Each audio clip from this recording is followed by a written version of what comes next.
이른바 호르무즈 연합군을 만들기로 작심한 트럼프 대통령. 우리나라를 포함해 참여 국가를 일방적으로 정하더니 요청을 넘어 노골적인 압박을 하고 있습니다. 군함을 보내지 않으면 불이익을 줄 것 같은 발언을 쏟아낸 겁니다. 저 소식은 워싱턴에서 강영구 특파원입니다. 호르무즈 해협 항로 보호를 명분으로 트럼프 대통령이 연이틀 군함 파견을 요청했습니다. 전날에는 희망한다는 완곡한 표현을 썼지만 하루 만에 어조는 훨씬 강해졌습니다. 호르무즈 해협의 혜택을 보는 나라라면 그곳에서 나쁜 일이 일어나지 않도록 돕는 것은 당연한 일이라는 겁니다. 또 전날보다 2개국이 늘어난 7개 국가의 연합작전 참여를 요구했으며 참여 여부를 기억하겠다고 노골적으로 밝혔습니다. So whether we get support or not, but I can say this and I said it to them. We will remember. 나토를 향해서는 협력하지 않으면 매우 암울한 미래에 직면할 것이라고 경고했습니다. 트럼프 행정부 고위 당국자들도 한국을 콕 집어 직접적인 당사자라고 언급했습니다. Japan, Korea, all the Asian nations is where the energy that comes out of the Straits of Hormuz flows to. So those are the nations that most immediately impacted by this. 예측 불가능한 트럼프 대통령의 즉흥적인 행보에 따른 피로감이 점점 누적되고 있다는 평가입니다. 워싱턴에서 MBN 뉴스 강영구입니다. 그런데 트럼프 대통령이 파병을 요청한 나라에는 중국도 포함되어 있습니다. 중국은 이란의 우방인데 말이죠. 게다가 파병을 하지 않으면 미중 정상회담을 연기할 수도 있다고 으름장을 놨습니다. 그럼 중국은 어떤 반응일까요? 베이징에서 김한준 특파원입니다. 도널드 트럼프 미국 대통령은 다음 달 초 예정된 미중 정상회담 이전에 중국이 파병 요청에 응답하지 않으면 회담을 미룰 수도 있다고 말했습니다. 호르무즈 해협을 통해 많은 석유를 얻고 있는 만큼 책임을 다하라고 주장한 겁니다. Don't get oil very little, 1%, 2%. And China, as an example, gets about 90% of its oil from the Hormuz Strait. 하지만 중국이 이 요청을 그대로 받아들일 가능성은 낮습니다. 중국 관영 언론은 해결책이 없어진 미국이 중국의 뒷수습을 요청했다며 오히려 비판 수위를 높였습니다. 美国居然这样求中国帮忙收拾烂摊子了，你求其他国家，还居然求中国，这跟中国有关系吗？ 다만 미국의 요청을 무시하기도 애매한 상황이어서 중재자로 적극 나서 물밑 협상을 이끌 수 있다는 분석도 나옵니다. 미국은 이란의 정권 교체를 포기하는 동시에 호르무즈 해협 개방을 얻고 대신 이란은 동결된 자산 일부를 돌려받는 식의 타협이 가능하다는 겁니다. 호르무즈 사태와 정상회담을 패키지로 묶어 공격한 미국에 맞불 성격의 반격 카드를 내밀 가능성도 제기되고 있습니다. 베이징에서 MBN 뉴스 김한준입니다. 트럼프 대통령의 압박에도 동맹국들은 모두 신중한 입장입니다. 어떤 나라도 아직 확답을 하지 않았는데요. 그런데도 이르면 이번 주에 호르무즈 연합군 구성이 발표될 거란 얘기가 나왔습니다. 이어서 강재묵 기자입니다. 트럼프 대통령은 호르무즈 해협의 호위 연합 구성을 서두르고 있지만 아직 동맹국 어느 곳도 명확한 답변을 내놓지 않고 있습니다. 미국과 일본은 국방장관이 통화까지 했지만 다카이치 사나에 총리는 아직 미국의 공식 요청은 없었다며 선을 그었습니다. まだ求められておりませんので、仮定のことにはお答えしにくうございます。 영국도 명확한 입장을 내지 않은 채 신중한 태도를 보이고 있습니다. We do want to work with our allies to seek to get the strait reopened, and as you say, we're obviously looking at. I'm not going to obviously speculate. 하지만 미국은 반대하는 나라가 있어도 호위 연합 구성을 기정사실화하는 분위기입니다. It's a little early. We've contacted today and last night, but we've had some positive response. We had a few that would rather not get involved. 월스트리트 저널은 트럼프 행정부가 이번 주 중 호르무즈 해협 호위 연합군 구성을 발표할 계획이라고 보도했습니다. MBN 뉴스 강재묵입니다. 우리 정부는 난처한 상황입니다. 청와대는 트럼프 대통령 발언에 진입하기 우선이라며 최대한 신중하게 대처하겠다는 입장입니다. 설한빛 기자가 보도합니다. 미국이 우리 정부에 공식적으로 호르무즈 군함 파견을 요청하지 않았다며 청와대는 공식 입장 표명은 자제하는 분위기입니다. 다만 진위 파악을 위해 한미 간 물밑 소통은 하고 있다고 밝혔습니다. 아주 신중하게 대처를 하려고 합니다. 한미 간에 충분한 시간을 갖고 충분한 논의를 한두 결정돼야 될 사안이라고 봅니다. 우리 정부는 군함 파견의 위험성과 국내 여론 등 파장이 만만치 않은 점과 동맹국의 요청을 마냥 거절하기 어려운 난처한 상황입니다. 미국이 군사 지원 요청을 했던 과거 사례를 보면 비전투 분야에서 파병이 많았습니다. 1991년 걸프전이나 2003년 이라크 전쟁에서 자이툰 부대, 2010년 오시노 부대는 의리오나 경비 중심의 비전투 부대 파병이었습니다. 군함을 보내라는 이번 상황과는 다릅니다. 일단 정부는 일본과 중국, 프랑스 등 관련국 입장을 확인하고 참고할 방침입니다. 오는 19일 미일 정상회담이 있는 만큼 이때를 전후로 일본의 입장은 확인될 것으로 보입니다. 군함 파견은 워낙 파장이 큰 이슈인데다가 트럼프 대통령도 곧 공식 요청할 가능성이 큰 만큼 우리 정부의 고심은 더 깊어지고 있습니다. MBN 뉴스 선한빛입니다. 자, 이런 상황에서 만약에 실제로 우리 군의 파견이 이뤄질 경우 어떤 방식의 모습이 될지 한번 짚어보겠습니다. 외교안보팀 손성민 기자 나와 있습니다. 송 기자, 우선 궁금한 게 만약에 파병이 된다면 어떤 방안이 지금으로서는 가장 유력합니까? 네, 일단은 청해부대에 구축함 대조영함이 파견되는 게 가장 유력한 방안으로 거론되고 있습니다. 대조영함은 충무공 이순신급 구축함으로 함대공 미사일과 어뢰를 장착하고 있어서 미사일과 수중 위협엔 일정 부분 대응할 수 있습니다. 무엇보다 청해부대는 아덴만과 홍해 일대에서 해적 소탕과 해상 안전작전을 수행해온 부대로 이미 중동 해역 작전 경험이 있기도 합니다. 실제로 지난 2019년 미국과 이란 간 긴장이 고조됐을 때도 작전 범위를 호르무즈 해협까지 한시적으로 확대해 임무를 수행한 전례가 있기도 합니다. 일단 청해부대가 떠오르는 건데 그렇다면 실제 임무는 어떤 모습으로 진행이 될 수 있습니까? 네, 일단 가상작전 임무 수행도를 보시면 이해가 쉽습니다. 기본적으로 대조영함이 유조선이나 상선을 호위하는 작전이 될 겁니다. 이렇게 여러 상선을 묶어서 선단을 구성한 뒤 먼저 소해 헬기나 소해함이 앞에서 기뢰를 탐지하고 제거합니다. 이후 구축함인 대조영함이 주변을 경계하면서 선단이 안전하게 해협을 통과하도록 호위하는 방식이 될 가능성이 매우 큽니다. 지금 가상의 그래픽으로 저런 모습으로 호위 작전이 이뤄질 거다 이렇게 좀 설명을 드렸는데 시청자 여러분께. 자, 그렇다면 바로 투입은 가능한 겁니까? 그게 사실 현실적으로 쉽진 않습니다. 일단 기뢰를 제거하려면 소해함이나 소해 헬기 같은 전력이 필요한데 일단 대조영함은 기뢰를 탐지할 수는 있지만 제거할 수 있는 능력은 없기 때문입니다. 물론 우리 해군은 소해함 12척을 보유하고 있지만 소해 헬기는 아직 없고요. 소해함도 당장 중동에 나가 있는 게 아니기 때문에 한국에서 보내야 하는데 일반 군함보다 크기가 작아 파도가 심하면 작전이 어렵고 장거리 항해에도 제약이 있습니다. 자, 그렇다면은 우리 해군이 갖고 있는 더 규모가 큰 군함들이 있지 않습니까? 그럼 이걸 투입하면은 가능한 겁니까, 작전은? 물론 그럴 수도 있습니다만 일단 우리 해군이 보유한 이지스함은 정조대왕함과 세종대왕함 등 모두 4척입니다. 예. 다만 이지스함들은 현재 우리나라 해역에서 대북 방어 임무를 수행 중이기 때문에 당장 파견하기는 쉽지 않다는 지적이 나오고 있습니다. 저렇게 미사일 쏘고 난리치는데 거기에 직접적으로 대응 능력이 있는 7,000톤급 이지스함을 보내는 거는 현재로서는 좀 어렵다. 여기에 호르무즈 해협의 지리적 조건과 이란의 군사 전력도 큰 부담입니다. 호르무즈 해협은 수심이 얕고 섬이 많은 데다 폭이 가장 좁은 곳은 약 39km에 불과합니다. 함정이 해협 안으로 들어가면 사실상 이란의 사거리 안에서 작전해야 하는 상황이 되는 겁니다. MBN과 통화한 한 전문가는 호르무즈 해협 안으로 들어가면 언제 뭘 맞을지 모른다라고 진단하기도 했습니다. 그렇다면 듣고 보니까 결국 굉장히 위험천만한 공격을 받을 수도 있는 위험한 작전 아닙니까, 이거는? 네, 맞습니다. 호르무즈 해협은 기뢰와 드론, 대한미사일 같은 다양한 위협이 동시에 존재하는 고위협 해역입니다.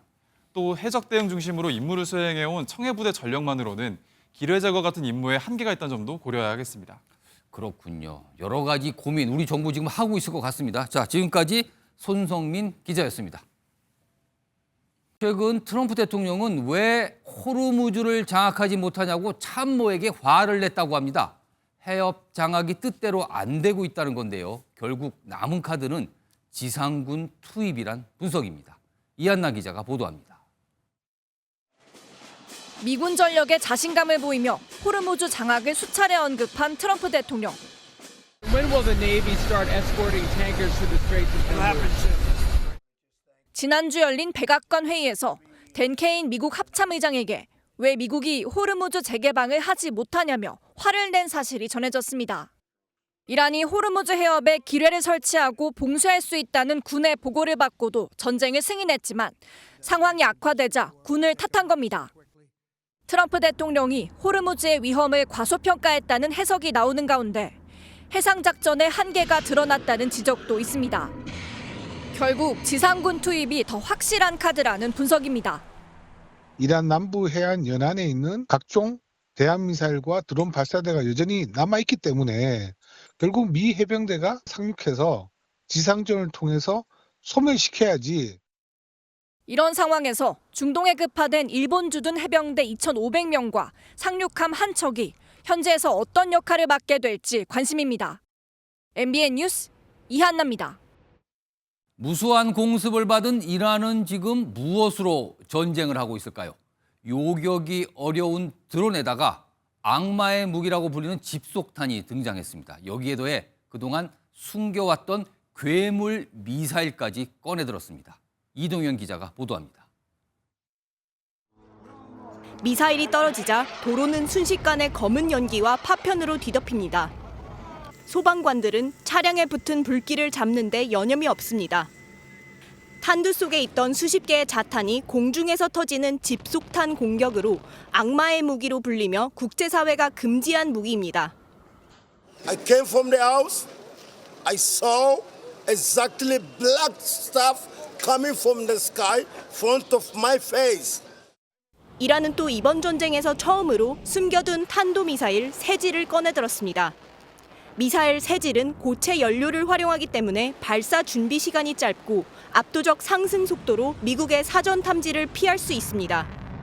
사거리는 최대 2,500km에 달해 테헤란을 기점으로 그리스 아테네를 비롯한 유럽 일대까지 공격할 수 있는 미사일입니다. 드론으로는 전 세계 하늘길의 중심인 아랍에미리트 두바이 국제공항을 다시 공격해 모든 항공편을 일시적으로 중단시켰습니다.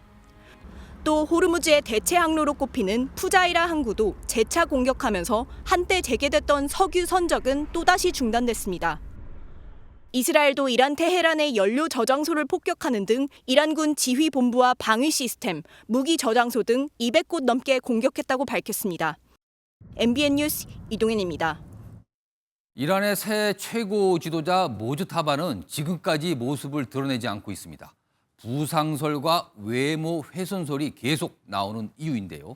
이란 외무장관은 모즈타바가 매우 건강하며 상황을 완벽히 통제하고 있다고 반박했습니다. 이승민 기자입니다.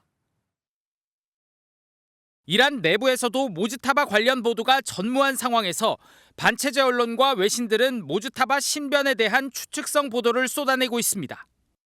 جسمی خامنه‌ای دیگه مجتبی خامنه‌ای و ناتوانیش در کنترل اوضاع ناتوانیش در ارتباط گرفتن با مقامات 쿠웨이트 매체는 미군의 공습으로 중상을 입은 모즈타바가 극비의 러시아로 이송돼 수술을 받았다고 보도하기도 했습니다. 상황이 이렇자 아락치 이란 외무장관은 직접 나서 최고 지도자가 매우 건강한 상태라고 강조했습니다. 또 모든 상황을 완전히 통제하고 있다고 말했습니다. Soon, I guess that there is no problem with the new supreme leader. Duties according to the constitution. 조만간 모즈타바의 공개 행보를 시사했는데 헤그세스 미 국방장관이 공개적으로 제기한 외모 훼손설을 일축하려는 의도로 풀이됩니다. 이런 가운데 미국 언론은 모즈타바가 아버지인 하메네이로부터 똑똑하지 않으며 지도자가 될 자격이 없다는 평가를 받았다고 전했습니다. 하메네이가 생전 아들의 승계를 반대해왔다는 점은 앞으로 모즈타바 체제의 최대 난제가 될 수 있다는 분석입니다. MBN 뉴스 이승민입니다. 사망설이 돌았던 네타냐후 이스라엘 총리 직접 반박에 나섰는데요. AI로 만든 것으로 의심되는 영상이 퍼지며 벌어진 일입니다. 트럼프 대통령은 이란이 가짜 영상을 유포해 여론전을 하고 있다고 주장했습니다. 이상엽 기자가 보도합니다. 최근 SNS에 퍼진 영상입니다. 연설을 하는 베냐민 네타냐후 이스라엘 총리가 손가락이 6개처럼 보인다며 네타냐후가 이미 사망했는데 숨기려고 AI 영상을 만든 거란 음모론이 제기됐습니다. 그러자 총리가 직접 나섰습니다. אתה רוצה לספור את מספר אצבעות? אתה יכול להראות לנו? פה. פה. ראית? 사망설은 단순 해프닝으로 끝났지만 진위를 가리기 어려운 AI 영상들은 SNS를 통해 빠르게 퍼지고 있습니다. AI 기술이 발전하면서 벌어진 현상입니다. 실제 이란이 미국 항공모함 에이브러햄 링컨호가 치명적인 공격을 받았다고 주장하자 SNS엔 파손된 링컨함 영상이 올라왔습니다. 이란의 주장을 뒷받침하려는 건데 미국은 작전을 정상 수행 중인 영상을 올리며 반박했습니다. They used AI. They said they attacked the USS Abraham Lincoln, one of the largest ships in the world, an aircraft carrier. And they show pictures of it burning. It was never attacked. It was never burning. 두바이의 유명 호텔인 브루즈 알 아랍과 이스라엘의 실질적 수도인 텔아비브가 폭격당하는 영상 역시 전쟁 시작 후 급속도로 퍼졌지만 모두 가짜였습니다. 빠르게 발전하는 AI가 전쟁 기술뿐 아니라 상대를 흔들기 위한 선전전에도 활용되는 모습입니다. MBN 뉴스 이상엽입니다. 네, 전쟁이 길어지면서 민간인들의 일상도 무너지고 있습니다. 집 잃은 피난민들은 텐트에서 버티고 있고 이 부모들은 아이들과 함께 지하 방공호로 몸을 숨기고 있습니다. 정민영 기자가 보도합니다. 길거리에 줄지어 늘어선 텐트와 천막 위로 장대비가 쏟아집니다. 친이란 무장정파 헤즈볼라를 향한 이스라엘 공습을 피해 집을 떠난 레바논 주민들이 임시로 머무는 텐트촌입니다. 폭격이 민간인 거주 지역까지 확대되면서 삶의 터전을 잃은 피난민들은 천막에 의지해 버텨보지만 비바람 앞에서는 속수무책입니다. امبارح بالليل انا كنت نايم صارت العاصفه وما معي خيمه لا معي شيء ووضع المادي كثير سيء ما في معي مصاري لا استاجر بيت اجار البيت عم بيقولوا بدهم الافات الدولارات. 이스라엘 주민들도 상황은 다르지 않습니다. 현지 시각 오늘 새벽에도 이란의 미사일 공습에 이스라엘 텔아비브 일대 23곳에서 불이 났습니다. 아이들이 해맑은 표정으로 뛰어다니는 곳, 쏟아지는 미사일과 드론을 피해 주민들이 몸을 숨긴 지하 주차장입니다. אנחנו פה מהיום הראשון של המלחמה. ילדים נהנים, משחקים, הם מאושרים, לא יודעים כלום. 미국과 이스라엘의 공습이 집중된 이란은 더 심각합니다. 주택가까지 무너져 갈 곳을 잃은 사람들이 부지기수입니다. 외신들은 중동 전역에서 3,000명이 넘는 사망자가 발생했다고 보도했습니다. 이 가운데 2,400명가량은 이란에서 나왔고 레바논에서도 최소 810명이 목숨을 잃은 걸로 전해졌습니다. 피해자 상당수는 무고한 민간인들입니다. 전쟁의 불길이 중동 전역으로 번지면서 시민들의 일상은 무너지고 있습니다. MBN 뉴스 정민영입니다. 기름값에 이어 이제는 환율도 비상입니다. 장 초반엔 원달러 환율이 1,500원도 넘겼는데 금융위기 이후 처음입니다. 이시열 기자가 보도합니다. 이란이 호르무즈 해협을 봉쇄하겠다고 경고한 이후 국제유가는 연일 배럴당 100달러를 넘나들고 있습니다. 고유가 충격은 국내 기름값에 이어 환율에도 충격을 주고 있습니다. 원달러 환율은 장이 시작하자마자 1,500원을 돌파했습니다. 주간 거래에서 1,500원을 넘긴 건 지난 2009년 글로벌 금융위기 이후 처음입니다. 오전 한때 하락세로 돌아서기도 했지만 다시 상승하면서 전거래일보다 3.8원 오른 1,497.5원의 주간 거래를 마감했습니다. 종가 역시 금융위기 이후 최고치입니다. 유가에 이어 환율까지 치솟으면서 물가가 뛰는데도 경기는 위축되는 스태그플레이션이 닥칠 거란 우려까지 일각에선 나옵니다. 상황이 장기화되면 물가 압력도 상당히 커질 거고 스태그플레이션적인 상황에 진입할 가능성은 상당히 높다. 당장 체감 물가에 빨간불이 켜졌습니다.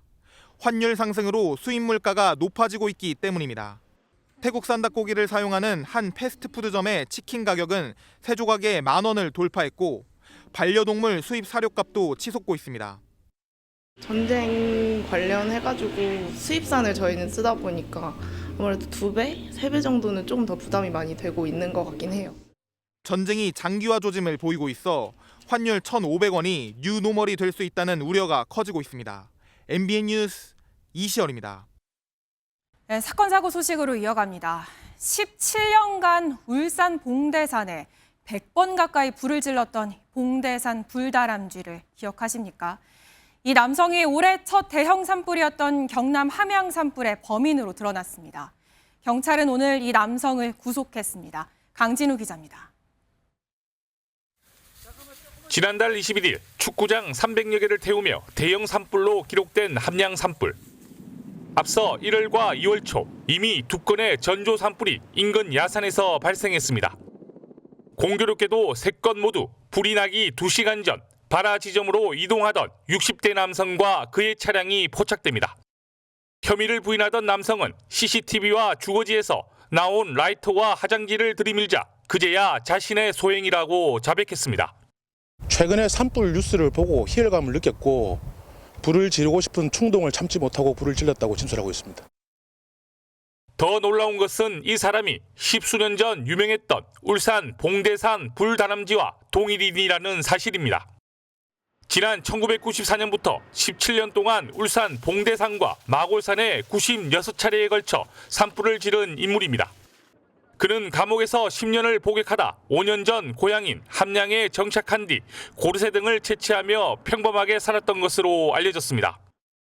경찰은 프로파일러를 투입해 정확한 범행 동기와 함께 또 다른 반화 혐의가 있는지를 조사하고 있습니다. MBN 뉴스 강진우입니다.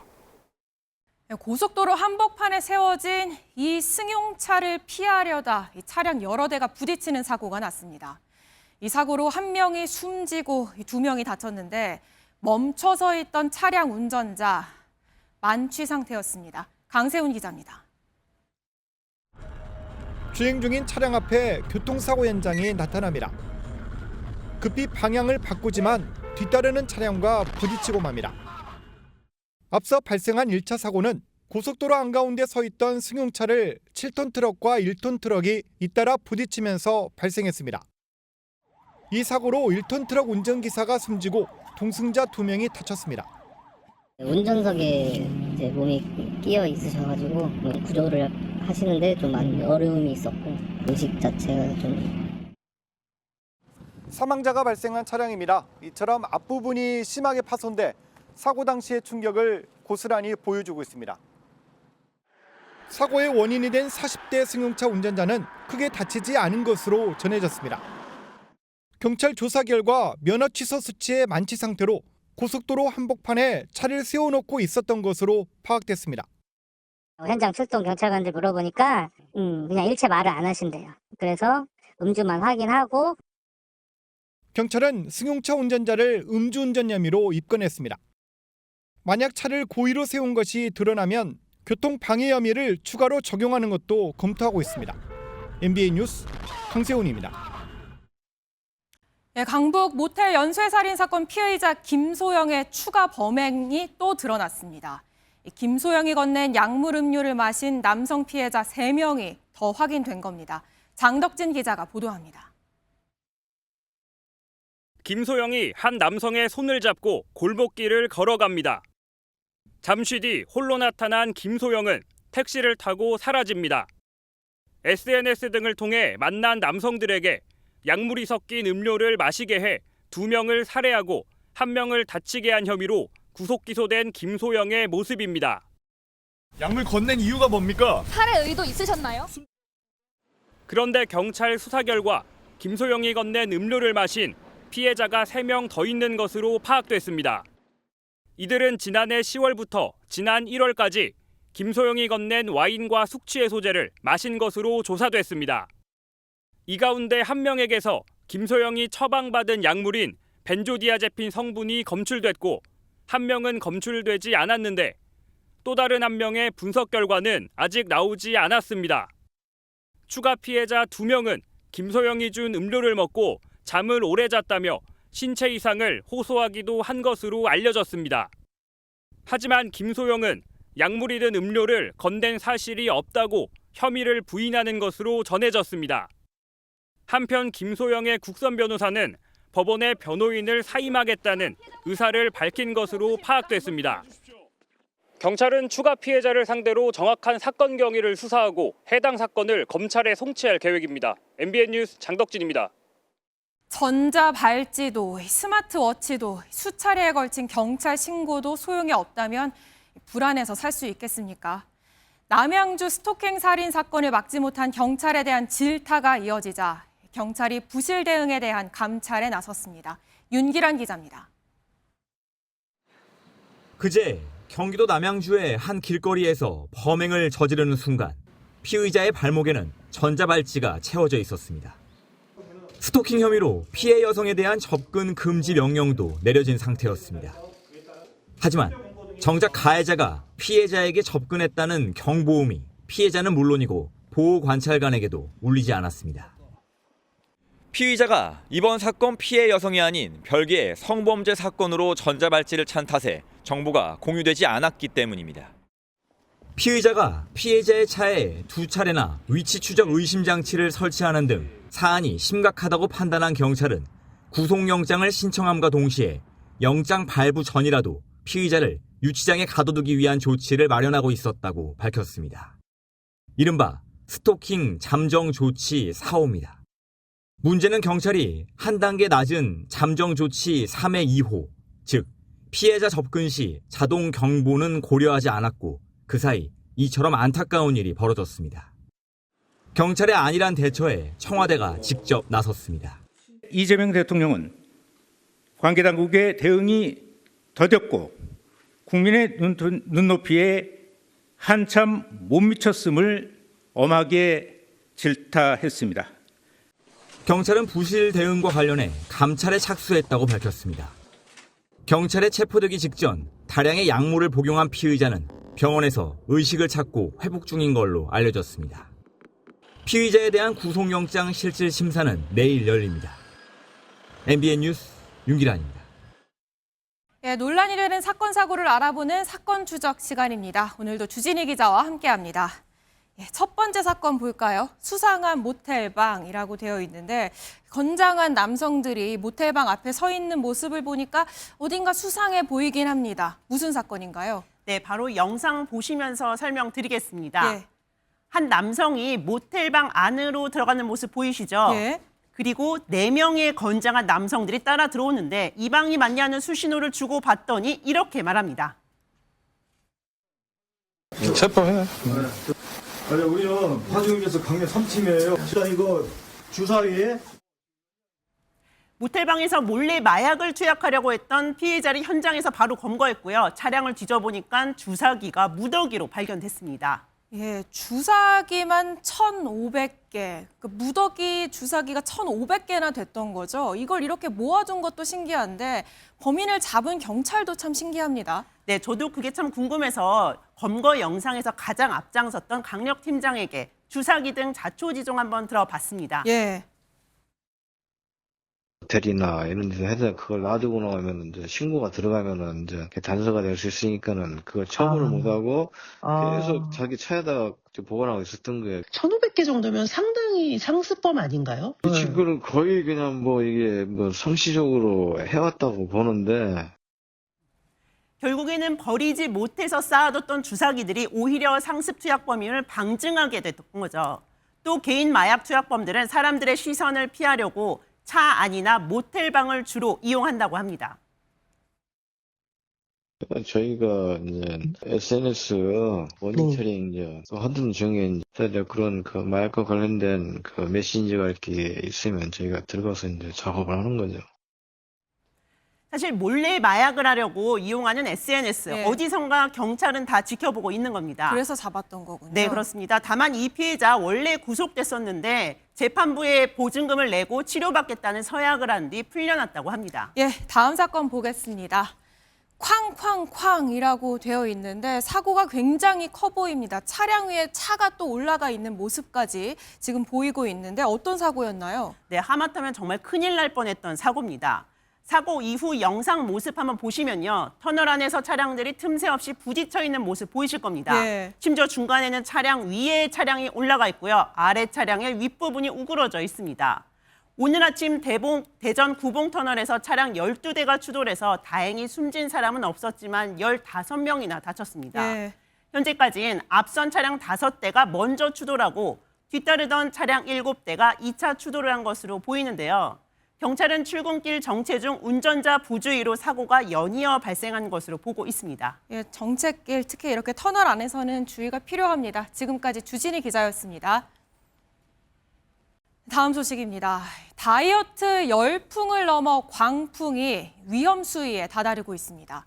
비만이 아닌데도 비만약을 먹는가 하면 부작용을 겪으면서도 약을 끊지 않는 사람들이 적지 않습니다. 안정모 기자가 보도합니다.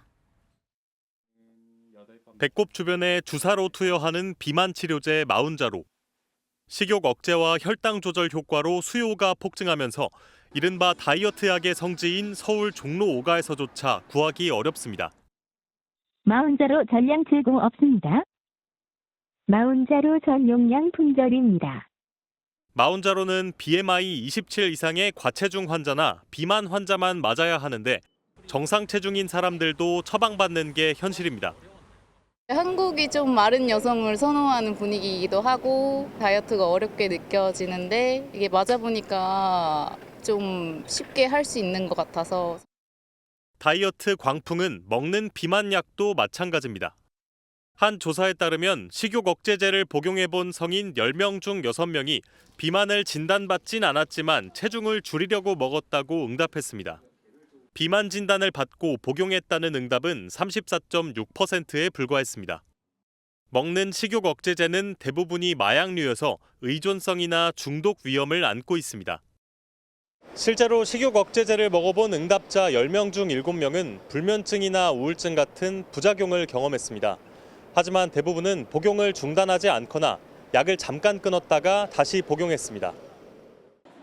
외모를 지나치게 강조하고 상품화하는 사회 분위기가 비만약 오남용을 부추기고 있다는 분석입니다. 마른 사람이나 이제 몸이 좋은 사람 보면은 와 되게 뭔가 부럽다. 저런 몸이 되면은 어떤 삶을 살아볼까라는 느낌. TV만 봐도 다 이렇게 연예인들이나 아이돌들도 점점 더 마르게 이렇게 체중 관리를 하고 그 형태로 되게 표준적으로 인식을 하게 되는 것 같아요.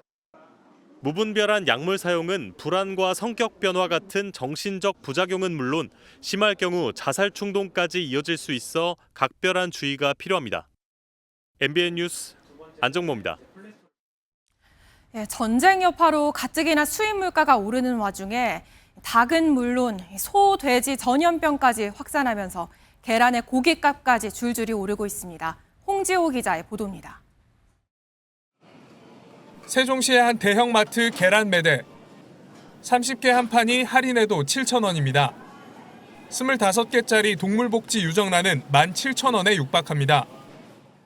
계란 10개의 평균 가격은 3,900원 정도입니다. 1년 전보다 20% 가까이 뛰었습니다. 부담스러운 가격에 손이 가지 않습니다. 3번 먹던 거 2번 먹게 되지. 당연히 주저하게 되죠. 아무래도 덜 먹게 되지. 지난 겨울 조류 인플루엔자가 확산한 영향이 큰데 1,000만 마리에 가까운 닭이 살처분돼 생산량이 크게 줄었습니다. 문제는 계란만이 아니라는 겁니다. 아프리카 돼지열병도 역대 최대인 22건이 발생하면서 삼겹살 3%, 목살은 5% 올랐고 한우도 구제역에 이어 사육 마리수까지 줄면서 등심과 안심 모두 각각 2자릿수 상승률을 기록했습니다. 도축 가능 물량이 감소할 것으로 보여 26년 상반기 도매 가격은 전년보다 높을 것으로 예상. 설상가상 이란 전쟁으로 사료 가격까지 높아질 것으로 우려가 나오고 있어 축산물 가격 고공행진은 한동안 불가피할 전망입니다. MBN 뉴스 홍지호입니다. 2차 종합특검이 오늘 국민의힘 윤한홍 의원에 대해 압수수색을 벌였습니다. 윤석열 전 대통령 관저 이전 공사를 하면서 김건희 여사와 밀접한 업체에 특혜를 줬는지 살펴보기 위해서입니다. 박은채 기자입니다. 문이 열린 국민의힘 윤한홍 의원실로 수사관들이 줄지어 들어갑니다. 2차 종합특검팀은 첫 강제수사 대상으로 관저 이전 특혜 의혹을 겨냥했습니다. 출범 3주 만입니다. 21g 관련 실무진 자료 확보하려고. 네, 잠시만요. 특검팀은 의원실과 윤 의원의 서울 강남구 자택에서 윤 의원 측 변호인이 오기까지 기다린 뒤 순차적으로 압수수색을 재개하고 있습니다. 경남 창원 지역 사무실도 압수수색했습니다.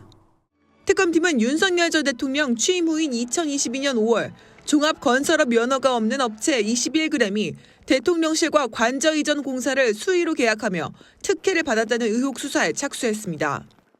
특검팀은 윤 의원이 당시 국회의원이자 청와대 이전 TF팀장으로서 영향력을 행사했다고 보고 영장에 직권남용 혐의를 적시했습니다. 직권남용 권리행사 방해 혐의의 피의자 윤한홍의 자택 등 복수의 장소에 대해서 오늘 이른 아침 압수수색 영장의 집행에 착수했습니다. 앞서 김건희 특검팀은 김건희 여사가 윤 의원을 통해 이러한 국가 계약 사안에 부당하게 개입했다고 밝혔는데 수사기간 종료로 윤 의원을 수사하지 못하고 사건을 경찰에 넘겼습니다. 종합특검팀은 이미 구속 기소된 관저 이전 담당 김호진 전 국토부 차관도 참고인으로 불러 윤 의원과의 연관성을 캐물은 바 있습니다. MBN 뉴스 박은채입니다. 국민의힘이 김영환 충북지사를 공천에서 컷오프 시켰습니다. 부산과 대구에서도 현역 지자체장과 중진 컷오프를 예고했는데요. 반면에 오세훈 서울시장을 향해서는 공천 신청을 거듭 요청했습니다. 김민수 기자가 보도합니다. 이정현 국민의힘 공천관리위원장이 현역 광역자치단체장 가운데 처음으로 김영환 충북지사를 공천 대상에서 제외하겠다고 밝혔습니다. 시대 교체와 세대 교체 요구를 힘있게 실천할 새로운 지도자가 과감하게 등장해야 한다고 판단했습니다. 컷오프와 동시에 국민의힘은 내일 하루 충북지사 추가 공천을 진행합니다. 김 지사는 공관위의 결정을 결코 받아들일 수 없다면서 자유민주주의의 원칙과 절차를 파괴했다고 강하게 반발했습니다. 다음 현역 컷오프 대상으로 거론되는 박형준 부산시장도 격앙된 반응을 나타냈습니다. 만약에 그런 식으로 망나니 칼춤 추듯이 마구잡이로 혁신 공천을 하면 이번 지방선거 못 이깁니다. 단수 공천 대상자로 지목된 주진 의원은 경선을 진심으로 원한다고 밝혔습니다. 중진 무더기 컷오프가 예상되는 대구 경북 예비 후보들도 비판에 가세했습니다. 대구 선거도 망치고 아주 민주당에 대구시장을 상납하려고 작정한 사람들 같아요. 다만 공관위는 두 번째 추가 공모를 받고 있는 서울시장 공천과 관련해서는 오세훈 시장의 접수를 기다리겠다는 입장입니다. 오세훈 서울시장이 이번에도 공천 신청을 하지 않으면 현역과 중진에 대한 공천 컷오프 파장과 맞물려 국민의힘의 혁신 공천이 방향을 잃을 거란 관측이 나옵니다. MBN 뉴스 김민수입니다.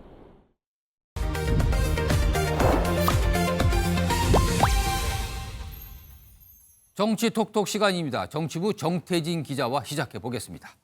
자, 첫 번째 키워드 바로 보죠. 윤석열 부하, 대통령의 아첨, 조국 대표와 한동훈 전 대표인데요. 또 설전입니까? 네, 맞습니다. 이 두 사람 일주일도 안 돼서 또 말싸움을 했습니다. 예. 이번에도 선공은 조국 대표가 날렸습니다. 윤석열과 한동훈의 관계는 오야붕과 꼬붕, 한동훈은 조선제일혈하고 원색적으로 비난했는데요. 한 전 대표가 최근 일본 매체와의 인터뷰에서 나를 발탁한 건 윤석열 전 대통령이 아니라 대한민국이라고 말한 것을 비판한 겁니다. 한동훈 전 대표 가만히 있지 않았을 것 같은데요. 받아쳤나요? 맞습니다. 조국 대표가 SNS에 올린 이날에 예. 한동훈 전 대표는 부산 사직구장에 있었습니다. 사직구장에서 조 대표의 글을 보고 이렇게 올렸습니다. 조국 씨, 이재명에 아첨하면 부산 말고 군산 과연 보내줄까요? 라고요. 민주당과 지방선거 연대를 모색 중인 조 대표가 여권 지지세가 강한 곳에 출마하기 위해서 이재명 대통령 비위를 맞추고 있다는 겁니다. 최근 전재수 의원의 부산시장 출마 선언으로 공석이 된 부산 북갑을 두고 조 대표와 한 전 대표의 빅매치 가능성이 거론되고 있습니다. 이러다 두 사람 지방선거 끝날 때까지 계속 설전 벌이는 거 아닌가 싶기도 하네요. 자, 두 번째 키워드로 넘어가 보죠. 아차, 우리가 여당인데. 더불어민주당의 어떤 회의 장면 같기도 한데요. 이거 무슨 상황입니까 지금? 네, 오늘 민주당 최고위원회에서 있었던 일입니다. 먼저 발언부터 듣고 오시죠. 예. 국민은 안중에 없는 여당의 공천천국, 부끄러움은 국민의 몫입니까? 옆에 있던 최고위원도 고개를 끄덕이는데 뭔가 이상합니다.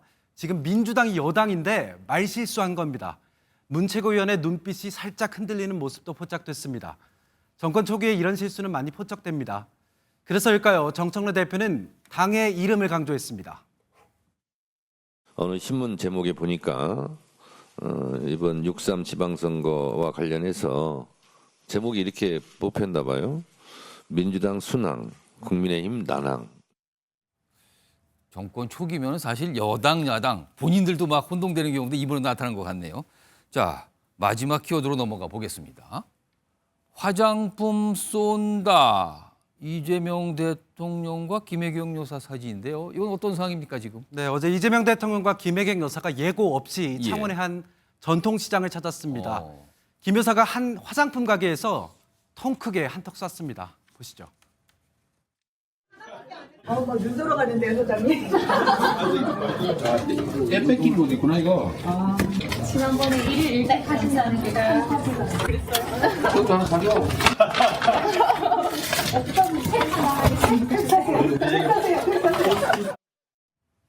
이 대통령 외모 칭찬에 김 여사가 빵 터지기도 했고 유쾌한 에피소드도 있었습니다. 잘생겼다. 잘생겼어. 정말요?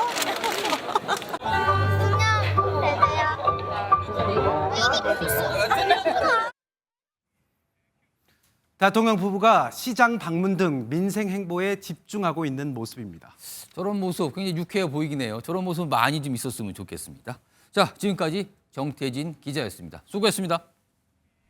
기분 좋은 소식으로 뉴스 이어갑니다. K-팝 데몬헌터스가 세계 최고 권위의 시상식 아카데미에서 2관왕을 차지했습니다. 매기강 감독은 수상의 영광을 한국에 돌렸는데 주최 측의 인종차별 논란도 불거졌습니다. 심가현 기자입니다. 전통 악기를 맨 사물놀이패와 갓을 쓴 저승사자가 무대 위에 오르더니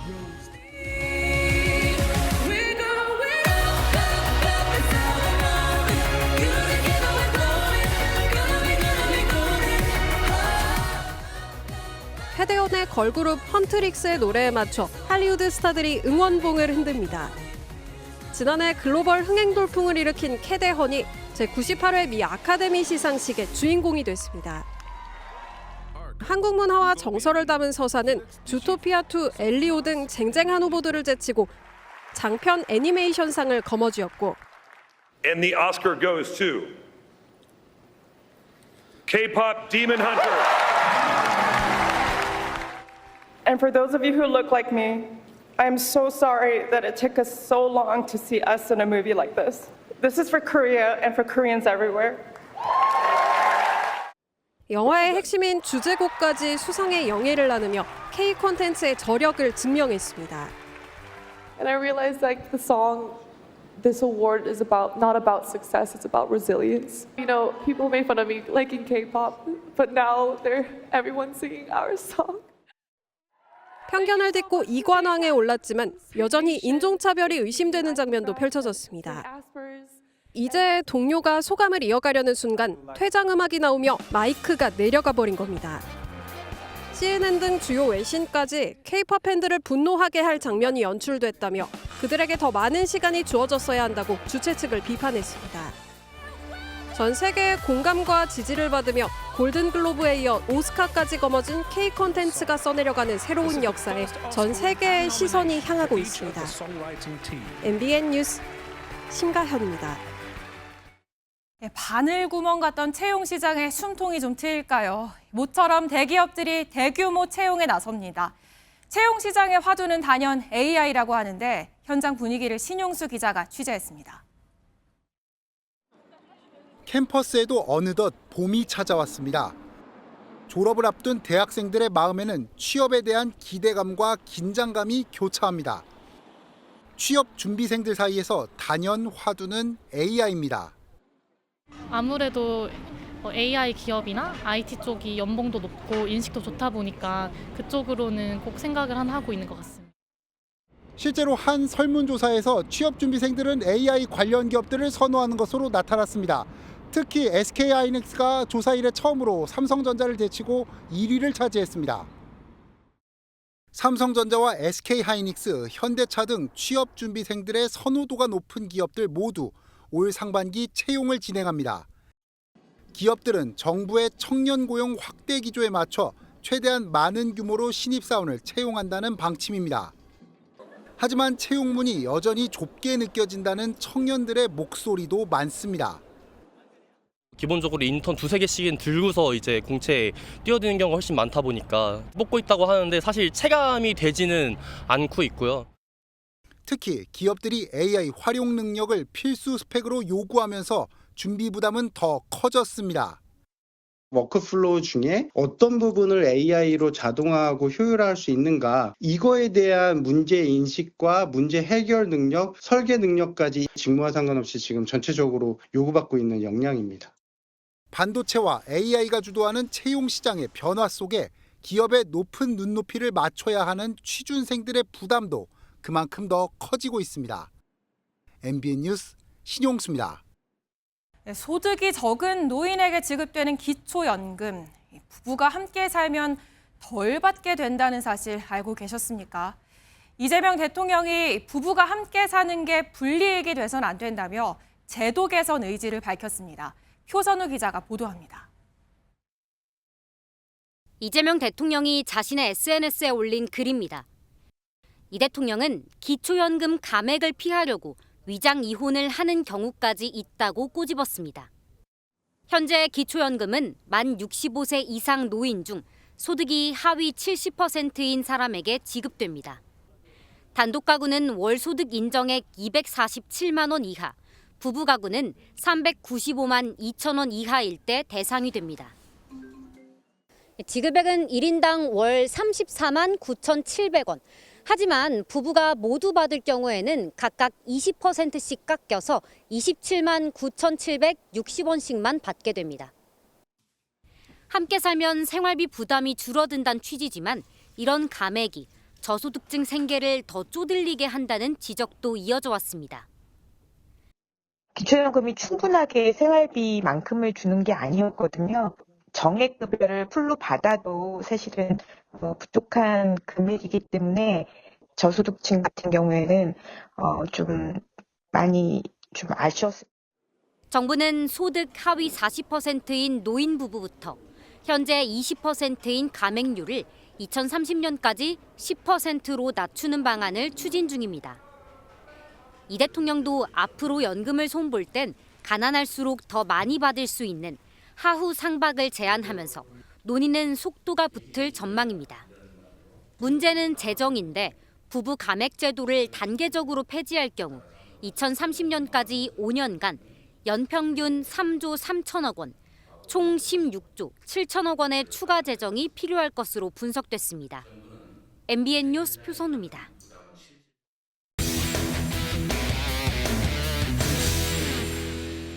스포츠 뉴스입니다.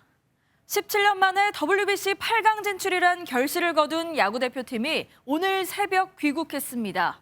하지만 0대10 콜드패란 결과로 세계 야구와의 격차를 확인한 만큼 반성의 무게가 훨씬 무거웠습니다. 황찬민 기자가 보도합니다.